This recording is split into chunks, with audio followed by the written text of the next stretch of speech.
Laure Wagner. Bonjour Laure. Bonjour.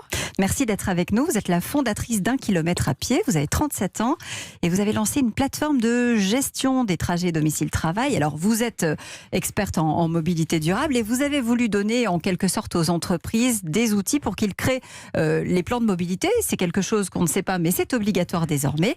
Votre plateforme est opérationnelle depuis le mois de novembre. Alors de quoi avez-vous besoin pour aller plus vite et plus loin? On vous écoute. Vous avez 1 minute 30. Bonjour.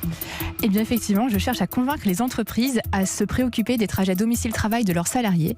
Parce qu'en fait, aujourd'hui, le constat, c'est que 75% des actifs font leur trajet domicile-travail en voiture, souvent seuls d'ailleurs en voiture, sur une distance de 16 km et en moyenne 5 jours par semaine. Et donc tout ça, ça n'est pas compatible avec le monde d'aujourd'hui, avec l'urgence climatique d'une part, mais aussi une crise sociale d'autre part, et puis une pénurie de pétrole annoncée pour 2025 par l'Agence internationale de l'énergie. Donc tout ça réuni fait qu'il faut vraiment se préoccuper des trajets aujourd'hui. Et donc les plans de mobilité, qui est en fait finalement juste une stratégie interne, un plan d'action, vise à trouver des solutions pour réduire la fréquence des trajets ou réduire la distance des trajets ou favoriser le changement de mode de trajet pour que dans les mois qui viennent et pas dans les années, c'est maintenant qu'il faut le faire, on puisse réduire la pénibilité des trajets, le coût des trajets et puis l'empreinte carbone. Et ça a tout de bon, ça va être bien pour les salariés qui vont être plus en forme, bien pour les entreprises qui auront des salariés plus productifs et qui feront des belles économies et puis évidemment pour l'environnement. Alors qu'est-ce que vous faites concrètement pour les aider? C'est une plateforme web qui s'adresse aux responsables RH ou aux dirigeants et qui vont pouvoir faire un diagnostic de la mobilité actuelle en se basant sur l'adresse des salariés qui est anonymisée. Et donc une fois qu'ils ont compris le diagnostic, les risques et le potentiel d'amélioration, on vient les aider avec des modules, le plan marche, le plan vélo, transport en commun, covoiturage, mais aussi pour réduire la fréquence, le plan coworking, télétravail, réduction de la pause méridienne. On n'y pense pas souvent, mais les gens font des allers-retours entre midi et 2, et donc c'est pas 10 mais 20 trajets par semaine. Donc voilà, c'est une plateforme qui est vraiment là pour les aider, les guider et faire la méthodologie du plan de mobilité pour qu'ils le fassent vraiment.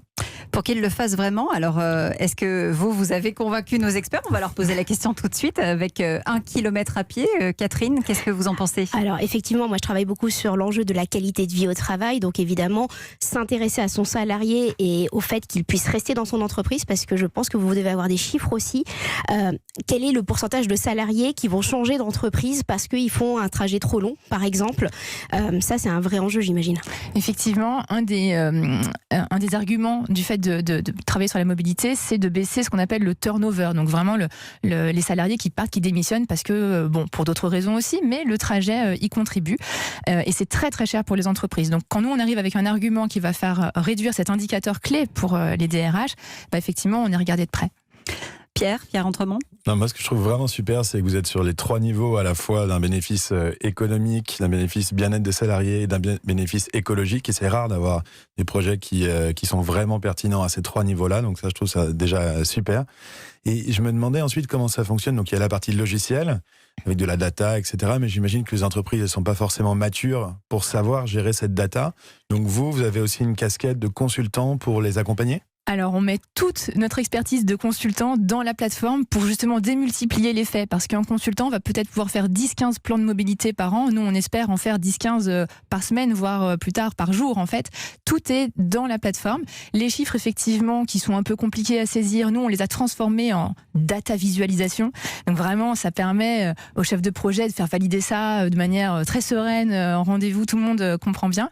Et puis ensuite, c'est vrai que faire un plan de mobilité, ça va de la data à la cartographie, mais aussi à la méthodologie, à la conduite du changement, à la communication interne. Tout ça, c'est vraiment des métiers très, très, très variés. C'est un éventail très, très large de compétences qui sont nécessaires et c'est aussi pour ça qu'elles le font pas trop aujourd'hui parce qu'on sait pas trop par quel bout le prendre. Quel est le coût pour une entreprise? Alors, c'est pas cher. C'est 4 € par salarié par an. Sachant que pour les évidemment vraiment très grandes entreprises, ça commencerait à monter très haut. Donc du coup, on a ce prix par salarié qui est dégressif en fait en fonction du nombre de salariés dans l'entreprise. Et quels sont vos clients aujourd'hui? Vous en avez beaucoup? Vous venez de démarrer. On vient de démarrer, donc on a déjà 4 clients et une vingtaine qui sont sur le point de signer, de concrétiser, parce qu'on a vraiment lancé la commercialisation début décembre.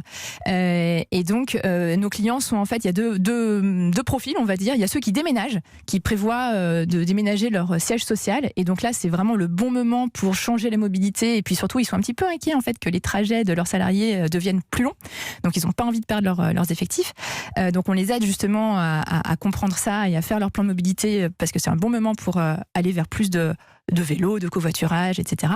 Et puis il y a ceux qui veulent vraiment juste faire leur plan de mobilité parce que c'est obligatoire, qu'il faut se mettre en conformité, et qui n'ont pas les moyens potentiellement de se prendre justement un consultant pendant 1 an.